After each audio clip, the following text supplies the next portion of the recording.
The GOP-led governments of 4 conservative southern and western states recently withdrew over $1 billion worth of state-backed investments in mega asset manager BlackRock over its promotion of the anti-petrochemical, fashionable, I guess, political trend called environmental social governance, ESG.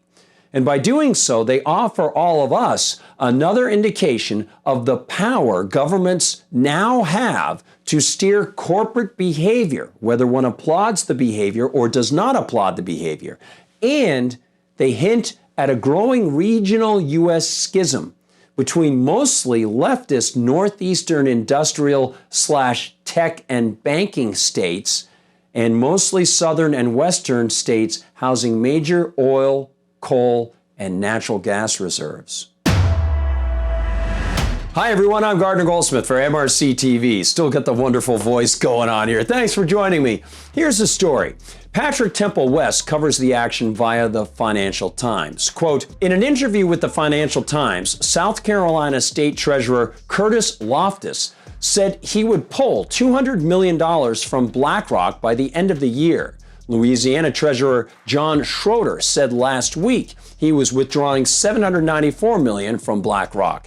Utah's Treasurer Marlo Oaks said he liquidated $100 million in BlackRock funds, and Arkansas reportedly pulled $125 million this year. Now, MRC-TV readers may recall my July warning about ESG and how the vast web of nationally sanctioned central banks, international banks, corporations, so-called non-governmental organizations, NGOs, and political bigwigs worldwide were not only pushing an anti-petrochemical command and control of energy and food agenda via their various so-called legislatures, everywhere from England to New Zealand to Holland to Sri Lanka to Germany to the US to the EU.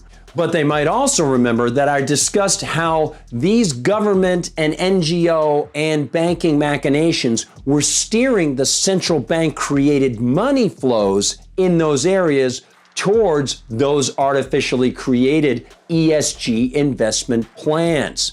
As I wrote at the time, quote, ESG is the culmination of decades of government propaganda and political ties to corporations, universities, banking, and nonprofits, steering them away from consumer satisfaction and towards political plans. It is the attempt to see politically preferred behavior and propaganda control resources and crowd out any competition offered by the consumer-oriented unwoke. And it's one of the driving forces behind the Dutch government's merciless attack on farmers, livestock, and nitrogen fertilizer, which, as Mickey Wooten reported July 5th for CNS News, calls upon each Dutch province to implement emission reduction measures to reduce nitrogen emissions between 12 and 70% depending on the area. And you know, for the Dutch, this is getting even worse as the climate cultish Dutch government under Prime Minister Mark Rutte is pushing not only to destroy vast herds of cattle, but to confiscate, i.e. nationalize, farms, taking them from thousands of family farmers, supposedly to reduce nitrogen emissions. The common thread is that private property and market decisions are being crushed beneath the boots of the new feudal lords at places like BlackRock, the European Central Bank, the US government, and the Federal Reserve, and multinational corporations and NGOs. And the top-down inversion of market principles into green-masked corporate government fascism comes with a lot of monetary green as well. Writes Temple West, quote, as the global sustainable investing phenomenon has surged, it has increased by $1 trillion since 2020. BlackRock jumped into the action. The company manages 5 of the top 20 U.S. sustainable funds by assets, which is more than any other investment manager, according to Morningstar. And as I noted last week for MRC-TV, the U.S. Federal Reserve is ready to use its fiat currency clout to usher in U.S. bank-created ESG, climate cost and risk terms. They're doing it all out of thin air because, of course, people cannot really count the numbers behind climate change. That's because no real financial risk can be determined for a fake out the way a market actually can determine expenses for real threats. As the Federal Reserve greases the wheels of this climate change choo-choo to Povertyville, we also recall that 9 northeastern state governments have signed on to the artificial top-down carbon tax imposing regional greenhouse gas initiative called RGGI, which itself will create carbon ceilings for state energy sources. Now, a little aside here, why should a state be involved in supplying or controlling energy to residents in the first place? Maybe we can ask that as a fundamental question.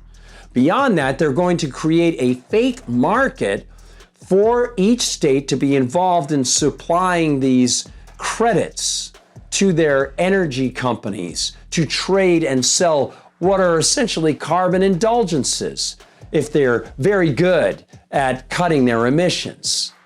But you know, the free market already incentivizes efficiency.